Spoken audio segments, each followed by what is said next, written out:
Hello friends, स्वागत है आपका मेरे यूट्यूब चैनल हिंदी कानूनी जानकारी में। आज हम बात करेंगे आईपीसी की धारा 493, 494, 495 और 496 के बारे में। तो इससे पहले कि यदि आप हमारे वीडियो देखना चाहते हैं तो आप यहां लिंक पर क्लिक करेंगे तो आपको यहां से वीडियो मिल जाएगा। तो हम बात कर लेते हैं आईपीसी की धारा 493 के बारे में। आईपीसी की धारा 493 क्या कहती है? आईपीसी की धारा 493 कहती है, विधिपूर्ण विवाह से प्रवंचना से विश्वास उत्प्रेरित करने वाले पुरुष द्वारा कारित सहवास। यानी कि कोई ऐसा लड़का है जो किसी स्त्री को ये बताता है कि वह उसका पति है और ऐसे पति के नाते जो है वो उससे सहवास करने का अधिकारी है या वो सहवास करना चाहता है। इस प्रकार से और स्त्री इस विश्वास में आती है कि जिससे वह सहवास कर रही है वह उसका पति है, तब ऐसे समय में जो अपराध कारित पुरुष करता है वो यहाँ पर बताया गया। यहाँ पर बताया है, देखो हम पढ़ लेते हैं इसमें। हर पुरुष जो किसी स्त्री को जो विधि पूर्वक उससे विवाहित ना हो, प्रवंचना से यह विश्वास कारित करेगा कि वह विधि पूर्वक उससे विवाहित है और इस विश्वास में उस स्त्री का अपने साथ सहवास या मैथुन कारित करेगा, वह दोनों में से किसी भी भांति के कारावास से जिसकी अवधि 10 वर्ष हो सकेगी दंडित किया जाएगा और जुर्माने से भी दंडित होगा। यानी कि उस पर जुर्माना भी लगेगा और 10 साल तक की सजा भी उसको हो सकती है यदि कोई व्यक्ति ये बताता है कि मैं तुम्हारा पति हूं, और इस प्रकार से कह करके और ऐसा विश्वास में लेकर के जो है किसी स्त्री से वो सहवास करता है। तो अब हम बात कर लेते हैं आईपीसी की धारा 494 के बारे में। आज हम जिस विषय पे बात कर रहे हैं वो विवाह से संबंधित अपराध के विषय में है। तो इसीलिए हम धारा 494 में देख लेते हैं, पति या पत्नी के जीवन काल में पुनः विवाह रचना या करना।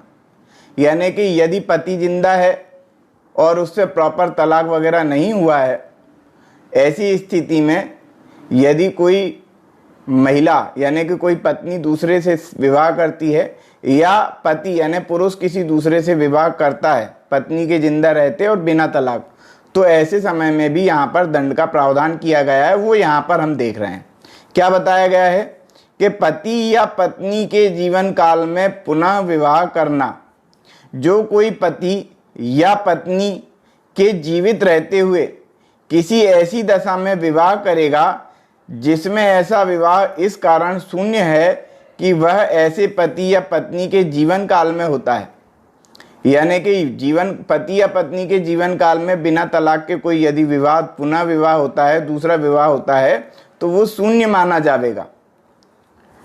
और ऐसे समय में पति या पत्नी दोनों में से कोई भी जो दूसरा विवाह करता है उसको जो सजा होगी वो यहाँ पर बताई गई है। वह दोनों में से किसी भी भांति के कारावास से जिसकी अवधि जो है 7 वर्ष तक की हो सकेगी दंडित किया जाएगा और जुर्माने से भी दंडित होगा। यानी कि जुर्माना भी लगेगा और 7 साल की सजा भी उसको हो सकेगी। यहाँ पर इस प्रकार से ये बता दिया गया है। अब हम बात कर लेते हैं आईपीसी की धारा 495 के बारे में। 495 क्या कहती है?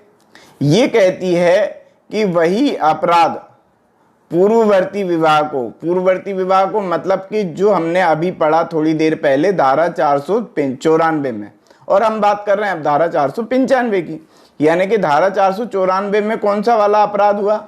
मतलब वही दूसरे विवाह का। यदि कोई व्यक्ति दूसरा विवाह करता है बिना तलाक के अपनी पति या पत्नी के जिंदा रहते, तब वो अपराध होता है। उसके बारे में वही अपराध पूर्ववर्ती विवाह को, वही वाला विवाह उस व्यक्ति से छिपाकर जिसके साथ पश्चातवर्ती विवाह किया गया। यानी कि किसी व्यक्ति ने दूसरा विवाह किया और उसने अपने पहले विवाह को छिपा करके दूसरा विवाह किया। मतलब कि जिससे भी उसने विवाह किया, किसी स्त्री ने किसी पुरुष से या किसी पुरुष ने स्त्री से यदि विवाह किया है और उसने अपने पहले विवाह को छिपाया है, तो ऐसे समय में जो अपराध हुआ है उसके बारे में सजा यहाँ पर क्या मिलेगी ये बताया गया है। तो ये है कि जो कोई पूर्ववर्ती अंतिम धारा में परिभाषित अपराध, यानी कि अभी जो हमने पढ़ा उसमें पूर्व विवाह की बात उस व्यक्ति से छिपाकर करेगा जिसके साथ पश्चातवर्ती विवाह किया गया, यानी कि बाद में जिससे विवाह किया गया उससे पहले वाला विवाह छिपा लिया गया है कि वो तो कुंवारा बता करके उसने शादी कर ली है, बताया ही नहीं है कि वो शादीशुदा है। इस प्रकार से यह तो वो क्या होगा, यह दोनों में से किसी भी भांति के कारावास से जिसकी अवधि 10 वर्ष हो सकेगी दंडित किया जाएगा और जुर्माने से भी दंडित होगा। यानी कि कोई व्यक्ति पहला विवाह छिपा करके दूसरा विवाह करता है, अपने आप को कुंवारा बता करके विवाह करता है, कुल मिला के मतलब वो ये बताता ही नहीं है कि मेरा पहले इससे विवाह हो चुका है, यानी दूसरा विवाह वो करता है और वो पहले विवाह को छिपा लेता है, तो 10 वर्ष तक की उसको सजा होगी और जुर्माना भी उसको लगेगा, यहाँ पर ये बताया गया। अब हम बात कर लेते हैं आईपीसी की धारा 496 के बारे में। क्या कहती है आईपीसी की धारा 496? ये कहती है विधि पूर्ण विवाह के बिना कपट पूर्ण विवाह कर्म पूरा करना, यानी कि किसी स्त्री को फंसाने के चक्कर में कोई व्यक्ति इस प्रकार का विवाह करता है जो विवाह विधि पूर्वक है ही नहीं, वो तो खाली एक प्रवंचना कर रहा है, एक धोखा दे रहा है, एक नाम कर रहा है कि मैं तुझसे विवाह कर रहा हूँ, हालांकि वो विवाह कर ही नहीं रहा है, वो विवाह का नाटक कर रहा है, विवाह का प्रदर्शन कर रहा है, लेकिन वो वास्तविक विवाह नहीं कर रहा है। इस प्रकार से धारा 496 में उसमें दंड का प्रावधान किया गया, यानी कि विवाह की प्रवंचना कर रहा है, विवाह का धोखा कर रहा है, वो उससे विवाह करने का कोई उसको है नहीं, लेकिन वो ऐसा बता रहा है कि मैं तुझसे विधि पूर्वक विवाह कर रहा हूं, जबकि वो विधि पूर्वक विवाह है ही नहीं।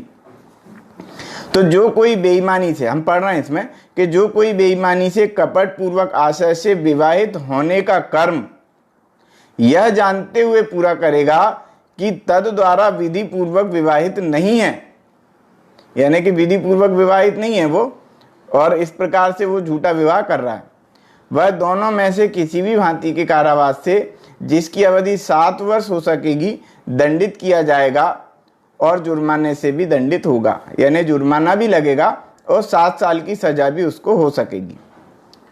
तो आज के वीडियो में इतना ही। मैंने वैसे पूरी आईपीसी की प्लेलिस्ट तैयार की है जिसमें 1 से लेकर 511 यानी कि सारी धाराओं का विवरण उसमें दिया गया है। यदि आप आईपीसी को अपने मोबाइल पर रखना चाहते हैं तो आप यहाँ पर क्लिक कर दें, पूरी की पूरी आईपीसी यहाँ से मिल जाएगी और ये यूट्यूब पर उपलब्ध है, तो क्लिक करके रख लें इसको, आपके मोबाइल में उसका लिंक सेव हो जाएगा, कर लें आप। तो आज की वीडियो में इतना ही। वीडियो यदि पसंद आया हो तो इसको लाइक करें, शेयर करें, कमेंट्स करें, और यदि आपने हमारे चैनल को अभी तक सब्सक्राइब नहीं किया है तो सब्सक्राइब भी ज़रूर कर लें, बेल आइकॉन प्रेस कर दें ताकि अगली वीडियो का नोटिफिकेशन आपको तुरंत मिल जाए। तो आज की वीडियो को आपने सुना, इसके लिए बहुत बहुत धन्यवाद।